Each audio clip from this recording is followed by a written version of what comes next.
ರಾಜ್ಯದಲ್ಲಿ ನಡೀತಾ ಇರುವಂತಹ ಬದಲಾವಣೆ ಚರ್ಚೆಗೂ ಈಗ ಬರ್ತಾ ಇರೋ 2 ಕ್ಷೇತ್ರಗಳ ಉಪಚುನಾವಣೆಗೂ ಎಲ್ಲಿಂದೆಲ್ಲಿಯ ಸಂಬಂಧವೂ ಗೊತ್ತಿಲ್ಲ. ಆದರೆ ಈ ಚುನಾವಣೆ ಬಿಜೆಪಿಗೆ ಬೇಕಿದ್ದ ಬದಲಾವಣೆಯನ್ನ ಅಧಿಕೃತ ಬದಲಾವಣೆ ಮಾಡದೆಯೂ ಆಗೋ ಹಾಗೆ ಮಾಡ್ತಿದ್ದಾರಾ ಅನ್ನೋ ಪ್ರಶ್ನೆಯನ್ನ ಜಗನ್ನಾಥ ಭವನದಲ್ಲೇ ಹುಟ್ಟು ಹಾಕಿರೋದು ನಮ್ಮ ಒಳನೋಟಕ್ಕೆ ಕಂಡಿದೆ.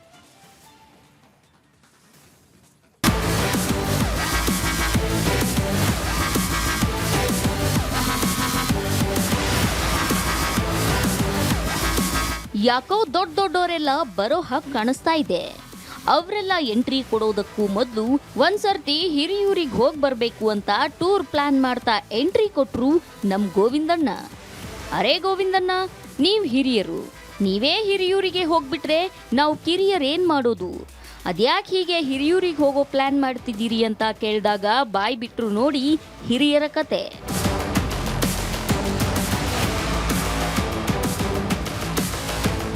ನಮ್ ಗೋವಿಂದಣ್ಣನಿಗೆ ಸಿಕ್ಕಿರೋ ಗುಸುಗುಸು ಸುದ್ದಿ ಪ್ರಕಾರ ಹಿರಿಯೂರು ಬೈ ಎಲೆಕ್ಷನ್ಗೂ ಮೊದಲು ಬಿಜೆಪಿ ಹಾಗೂ ಜೆಡಿಎಸ್ನ ಹಿರಿಯ ನಾಯಕರು ರಾಜ್ಯ ರಾಜಕಾರಣದಲ್ಲಿ ಆಕ್ಟಿವ್ ಆಗೋ ಚಾನ್ಸ್ ಇದೆಯಂತೆ.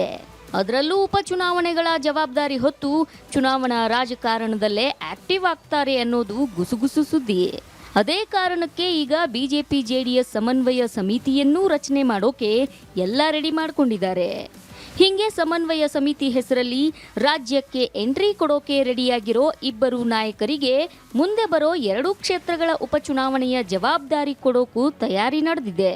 ಇತ್ತ ಕೇಂದ್ರ ಸಚಿವ ಕುಮಾರಸ್ವಾಮಿ ಅವರು ಹಿರಿಯೂರಿನ ಟಿಕೆಟ್ ಜೆಡಿಎಸ್ಗೆ ಬೇಕು ಅಂತ ಕೇಳಿದ್ದಾರೆ. ಈ ಮೂಲಕ ಹಿರಿಯೂರಿನ ಹೊಣೆಗಾರಿಕೆ ಹೊತ್ತು ರಾಜ್ಯದ ಚುನಾವಣಾ ರಾಜಕೀಯದಲ್ಲಿ ಅವರು ಆಕ್ಟಿವ್ ಆಗಲಿದ್ದಾರೆ. ಅತ್ತ ಕೇಂದ್ರ ಸಚಿವ ಪ್ರಹ್ಲಾದ್ ಜೋಶಿ ಅವರು ಸಹ ಧಾರವಾಡ ಚುನಾವಣೆ ಜವಾಬ್ದಾರಿ ಹೊತ್ತು ಚುನಾವಣಾ ರಾಜಕಾರಣದಲ್ಲಿ ಅವರೂ ಆಕ್ಟಿವ್ ಆಗಲಿದ್ದಾರೆ ಅಂತಿವೆ ಸಿದ್ಧತೆ ಹಂತದಲ್ಲಿರುವಂತಹ ಸಮನ್ವಯ ಸಮಿತಿಯ ಮೂಲಗಳು.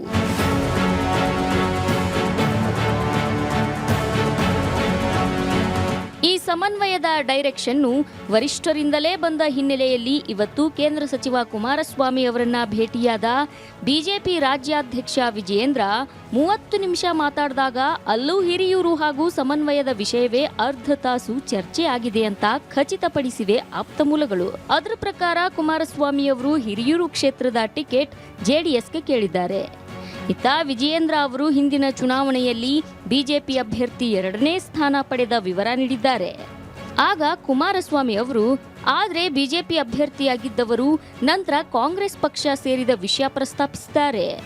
ಕಡೆಗೆ ಇದನ್ನ ಸಮನ್ವಯ ಸಮಿತಿಯಲ್ಲೇ ಚರ್ಚಿಸೋಣ ಅಂತ ಮಾತು ಮುಗಿಸಿದ್ದಾರೆ. ಅಲ್ಲಿಗೆ ಹಿರಿಯೂರಿನ ಹಗ್ಗ ಜಗ್ಗಾಟ ಜೋರಾಗಿ ನಡೆಯೋ ಸೂಚನೆಯು ಅದೇ ಸಮನ್ವಯ ಸಮಿತಿಯ ಮೂಲಗಳಿಂದಲೇ ಲಭ್ಯವಾಗಿವೆ.